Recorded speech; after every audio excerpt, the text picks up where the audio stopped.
for all practical purposes, the foreclosure of the note based on a breach related, or the foreclosure of the mortgage based on a breach of the note is eliminated, right? There's no point in. Okay, ladies and gentlemen, gentlemen and ladies, ladies and gents, I had to take a break, had to take a moment, had to get myself some filtered water because I don't drink tap water. And while I had to go take that trip, and it took me about roughly an hour to get a total of 15 gallons of water, I had an epiphany. And by the way, this case right here was given to me by the great and honorable Tina. So that you all can understand, there is a situation here where there is possibly an issue of statute of limitations on foreclosure. But what you need to do, go back, listen to this judge group in banc, meaning the entire court is sitting. This is an appeals court, okay? They're all sitting and they're having a debate with an attorney.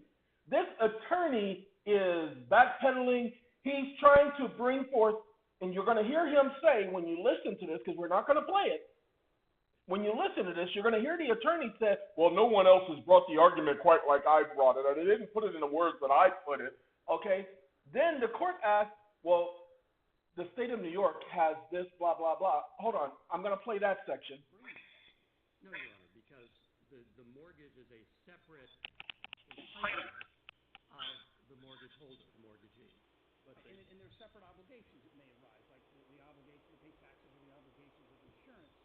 But the note obligations, if the statute of limitations has run on collection of the note, then the statute of limitations has run on foreclosure of the mortgage if the only alleged breach is failure to pay the note, right? Did you hear that? Okay, because that is the law. They have been playing you. But ladies and gentlemen, this video is not to talk to you about anybody's statute of limitations. This video is to talk to you about actual standing in court. Standing in court?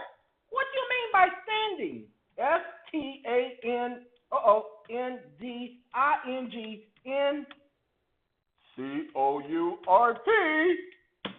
Let's find out what I mean by standing in court. Jump to international courts. We don't want to jump to international courts. We want to go in law. Standing, or locus standi, is the term for the ability of a party to demonstrate to the court sufficient connection and harm from law or action challenged to support that party's participation in the case. Ladies and gentlemen, standing in law, standing is or locus standi. Look at that. Do you see that? No standing area. Okay, you have that in New York. They have no standing. We have no parking in other states, but no standing. Ladies and gentlemen, you need to understand standing. Do yourself a favor. You really need to do yourself a favor. Research standing, the definition, legal definition for standing.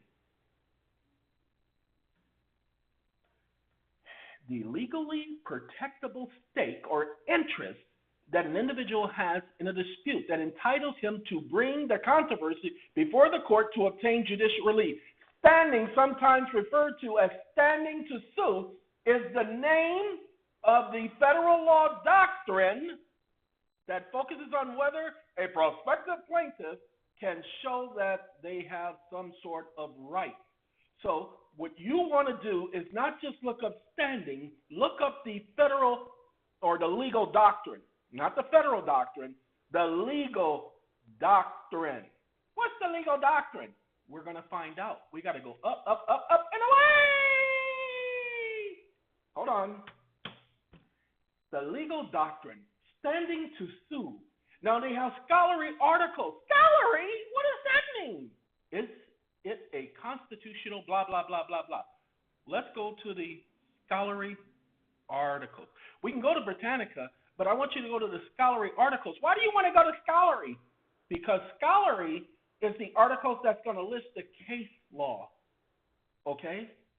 That's what you're going to get is people talking about this and them introducing case law. The reason why you want to understand standing is because of a fact that no one can argue. No court can argue the following fact.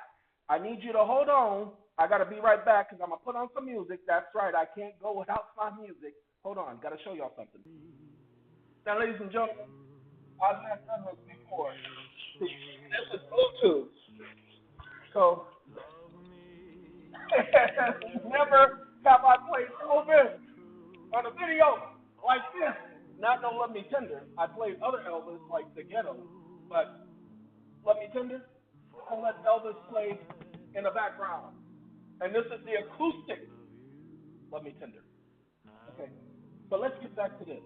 Ladies and gentlemen, pay attention to this argument that you will have in every court case dealing with every property. If the United States government has ultimate ownership of all property, and if the money issued to the bank represents a mortgage on all of the homes, does not the United States government have first lien holder rights? So the bank is not first in line, first in time. The United States government must first relinquish its right to stand and come against you on your property, which it can never do. Which, pay attention, the United States government could never come and violate the agreement and kick you out of your own house. Because it is because of you that they are allowed to produce the money so that it represents a mortgage in your home. Why? Because you only have usufructuary. That's right, usufructuary. Okay? It's not a bad word. It only sounds like it. Not a bad word. It means that you have usury rights. Ladies and gentlemen, there is so much that I need to talk to you guys about. So I need y'all to bear with me as I go back and forth between things. Let me see. No, that's obligation. This is old stuff. I don't need the old stuff. I found something. Let's make sure it's not this. It's not this. I know it's not this. This is the one I keep showing y'all about the holder in due course. Okay? Remember, this is how you discharge your debt to the United States. You have to pay attention. These are the words. Pledge. Pledge? What do you mean by pledge? Look, we ain't talking about no wooden furniture here. What are you talking about pledge? Ladies and gentlemen, I pledge allegiance to the flag. Why do they use the word pledge? What's a pledge? Now, I got to be careful because some of the songs, this is Wu-Tang Clan and SWV. I got to be careful because I got a mixer. Nah, Wu-Tang curses. I can't trust that song. Sorry, Wu-Tang. Tupac, Dear Mama. We ain't gonna play no Dear Mama either. Got to get past all of that. I put a lot of stuff in there and I just didn't look at it. So I'm gonna have to go through the list and we're gonna have to stop doing what we're doing is we're doing the mix. And I still got a lot of things going on. So y'all give me a second while I find the article I need to show y'all because it's important. Y'all need to pay attention. Found this the last week. Now, like the record that's about to play, you must play this video at least once a day. Okay? This record as frequently as possible. Okay? Then, as it becomes easier for you, play the record once a day or as needed. Tony. I said, feels good. Okay, ladies and gentlemen, here is the document. Okay, 73rd Congress, 73rd Congressional Record. This is the Act of June 26, 1934. Want y'all to pay attention. The Act of June 26, 1934. Not the Act of June 56, the Act of June 26, 1934. Put this inside 73rd Congress session, SESS second, the number, the two I's, capital I's, CHS 754-756 .pdf. You're looking for June 26. You're going to click on that. It's going to take you, you know what? Statement of the Public Debt of the United States. See, you need to understand how important this is because we've been telling it to you, and I done found it. And I just need you to know that it feels good. I got to get it open up. That means I got to open up the PDF editor.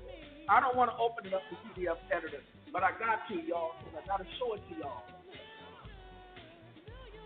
You love me. It feels good. Okay, Tony.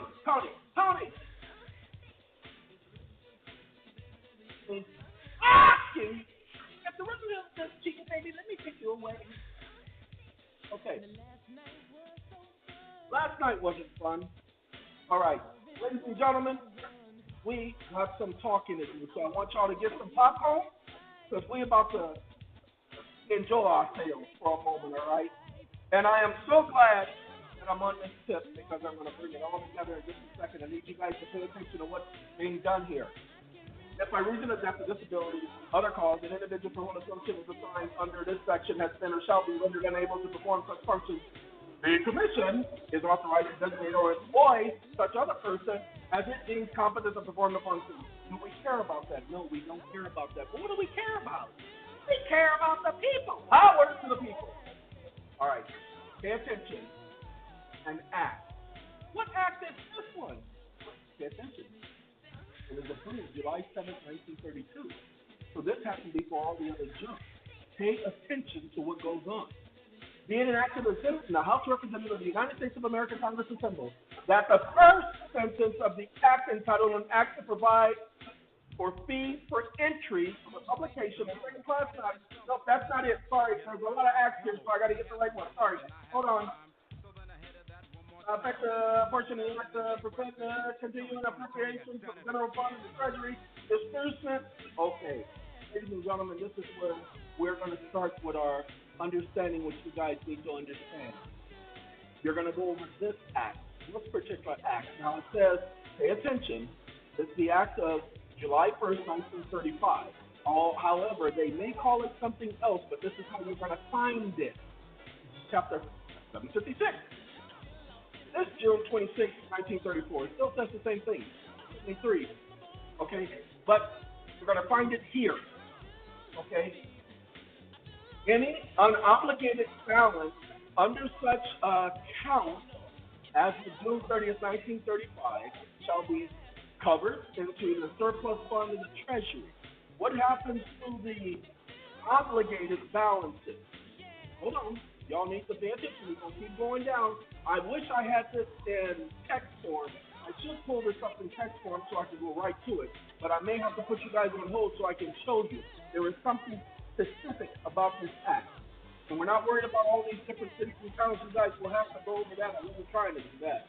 But I'm looking for something that they are required to do.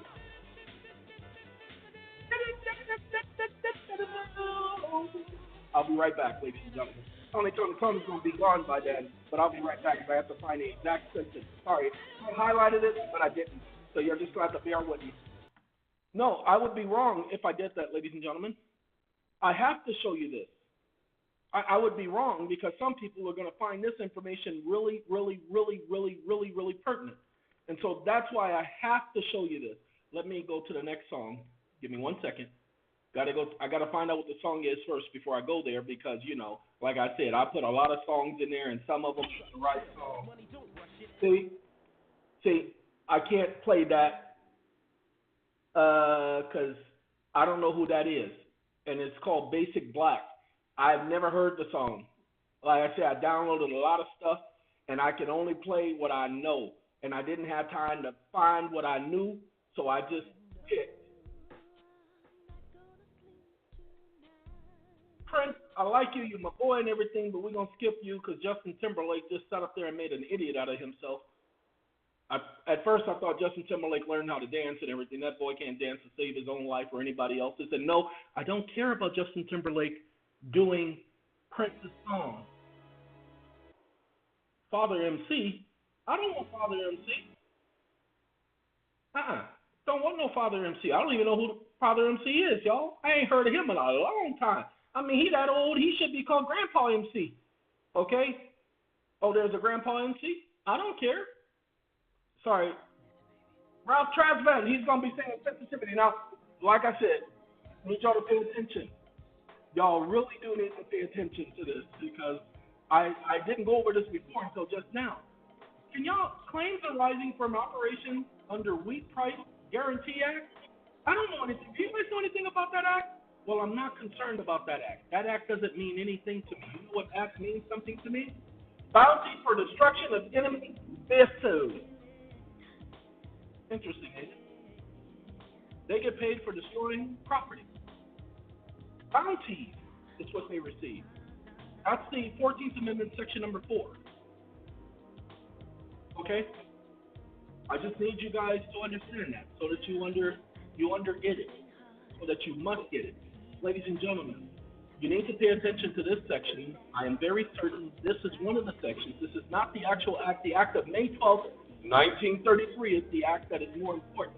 But I'm looking for, in this act, there's a particular phrase that you all, relief for indigent, Alaska Fund. Relief for the indigent, Alaska Fund. Excuse me, what is that? The relief for the indigent, but we're all indigent. Does that apply to us? But that's not why I'm showing you this act. I didn't know all of this was here. I assure you, I didn't know all. The Oregon California Land Grant Fund. Ladies and gentlemen, I didn't know all of this was here until just now. I just knew that this was important because it says something. And I'm looking for the actual words, and I wish I had it already put in word format because I could go right to it. But I'm looking for something to where it's that word right there I'm looking for, but not that word. So I'm looking for where it says in here that they are to take care of your necessities. I was talking with someone, we went over this, and I was going over this article real quickly, and I found it where it says that they were to take care of your necessities, and I found it by mistake, okay? And they talked about covering the necessities, okay? And as we told you, they are supposed to take care of your necessities until you come to the age of majority. It's in statute, and that's what I was trying to find right now, and I can't find it. Nabbit. And that's why I went here, because I wanted to show you guys how they're supposed to take care of your necessities. So I can't find it now because I didn't highlight it, and I was just so excited to come and tell you guys about the epiphany. So we're going to go back to Epipha and need. Okay? And you guys are just going to have to get through this, go through it, find out where it talks about your necessities, refund erroneously received and covered. Okay, we don't care about that. But you need to understand the Treasury has a surplus fund. Okay, unobligated balances under such account. Okay, this is the same section we found earlier. It repeats itself. Okay, I need the necessities section, and I'm not going to be able to find it because I don't see it, and I don't have enough time to look for it. Okay, what I need you to understand is that we have that they are supposed to take care of your necessities. It actually says that in this particular act. Okay, and I found this act by looking for something specific. I was looking for the act of May 12, 1933. The act of May 12, 1933 is what gave Congress the authority to give the Treasury the authority to print bills in 1, 5, 10, 20, 50, 100, 1,000, $10,000 bills. Of course, there are no more $10,000 bills printed. And by the way, you notice this covers every state, covers the Red Cross, covers the United States Government Life Insurance Fund, okay, Teachers Retirement Fund. This act covers all of that. This is how it all got started. This is how government insured everything. This is an insurance fund, people. Look, I didn't know this before I just looked at all of these funds, and I just realized it's insurance. Okay? And then it says, except those issued on accounts for public debt obligations and transactions regarding the administration of banking and currency laws, okay? Ladies and gentlemen, this is an insurance fund, and it is not Social Security. Now, pay attention. I just want to prove it to you. And the amounts of all such checks properly due and payable, which have not been presented for payment within such period shall be deposited into the Treasury to the credit of the trust fund account entitled Outstanding Liabilities Fiscal Year. Now, it said it shall be deposited into the Treasury Trust Fund account. So it is not, pay attention, Social Security that is properly maintaining the trust fund. I'm just making sure you understand.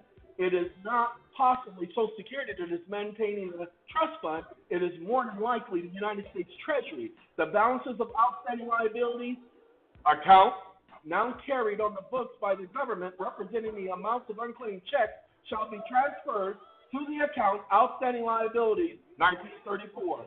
Pay attention, and any balances remaining therein or in any succeeding fiscal year today unclaimed for 2 fiscal years after the deposit therein shall be covered into the surplus fund of the Treasury. Okay? Everything is insured. The Treasury is the insurance company. Look, I didn't say it, they said it. Okay, don't go calling and talking about, no, you guys are the insurance company. Got to do your research, got to put it together, get the words together, say I'm bringing it under this act, I'm letting you go. I'm letting you know. Okay. I cannot find, I know it says that they are to be taking care of necessities, that they are to provide for necessities. It says it in this act because I found it. Okay? And I don't know the exact words, and I should have wrote it down at that time, but we were talking about something else, and I moved on. Okay? And then the term person shall include partnership, company, association, corporation, as well as a natural person.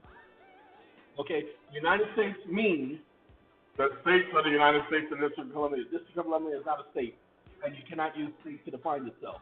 So the United States does not mean a state to the United States. It never did. Okay? These are the definitions for the stupid act. They did that. This is how they incorporated everything. This is how they took care of everything, brought everything in, took control of everything. And they insured it. They didn't just take control, they insured it. Look at that. This is an interesting little act, ladies and gentlemen. So I found it by looking for something else. Okay, so now you have it. But in here, it talks about them taking care of your necessities. And it uses the phrase necessities, and I don't have the time to be looking for that because I got work to do. Okay? I really do have a lot of work to do. And so all I can tell you all is that here it is. I've shown you where it is. Go to town, go to work, tell your grandmama, your grandfather, you tell all of the gentlemen, Yusuf L., Mr. Taj Sharif, and Mr. Jonah Bay. Tell them to have fun with this. Tell them I know that there's something in here that each of them can benefit from. Okay? That much I am sure. I'm sorry that I can't find the part in here where it says they take care of our necessities. But I do know that that Treasury Surplus Fund is still in existence today, and to this day, we have not heard anything of this so-called general fund of the Treasury. Okay? Or the Treasury Surplus Fund. Remember, this started in 1934. Do you understand the timing of this? This ensures everything, everyone, everything. Look at that, California Land Grant Fund. What is that? Do you hear him? That's Prince. That's him letting y'all know how much he cares until the end of time. The American Roadway Express Company, or American Express. I didn't make it up, people. It's right there in front of you. Judgment of court. See, even the judgments of court are monetized, insured. I did not say it. They are saying it.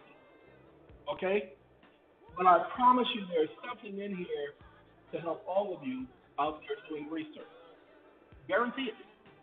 Okay, now look, I'm going to let this video go because I spoke too much on this, so I'm going to put this one up, ending with Prince, and then I'm going to start the next video, and we're going to talk about the wonderful how you go in the court and argue from this point forward with the, oh no, I can play this one. It's a door that I can't play because that's where he, tells people what he ain't doing for kicks, and I can't play that. Whew. Can't play that on my video. That's not allowed. You, and that's what you hear, and that's what you hear. I'll be there for you, baby. Okay. I apologize, ladies and gentlemen, that I took so much time up on this, but let me show you how I came about finding that. Okay? I was looking for this act because I found this act in a particular code. The June 26, 1934 Act, Section 756, Section 23. Okay? The decisions of the Comptroller General or the Comptroller of the Currency of the United States. And it talks about what we were doing with money in the registry of the United States Courts, depository. That's where that research came from. Okay?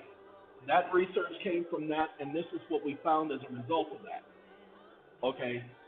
Because remember, the court has a registrar. The court is a bank. Let me go ahead and stop the music right now because the next video that I do will be starting with another song. So while that is the case, let me go ahead and segue and say, we'll come back to I Like the Way, the kissing game, high five. We will come back to that in a moment.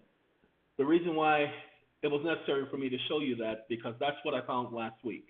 I was talking with someone and we were going over some things, and I was reminding them of the registry of the court, because this is the understanding, ladies and gentlemen.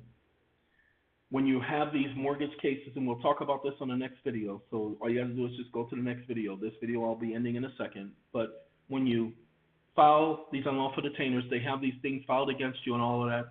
The issue is the trustee's deed sale was as a result of you're not doing this, you're not doing that. Sorry, can't have a trustee's deed sale. Impossible. Do you know why you can't have a trustee's deed sale? Because the trustee doesn't have the power to sell. There's insurance on the property. The trustee does not have the power to sell unless the insurance is unavailable. You see, the borrower is the one who pays the premium for the insurance so that the property can't be taken, because the borrower is the one who initiates the deed of trust. The deed of trust is created by the borrower. Okay? But next video, we're going to talk about all of this. So I'm going to go ahead and bring this to an end so that we can title it and then get it up, and then I'll do the other one. And then I'll get on to what I need to do. So see y'all in a second. All right, ladies and gentlemen, bye-bye.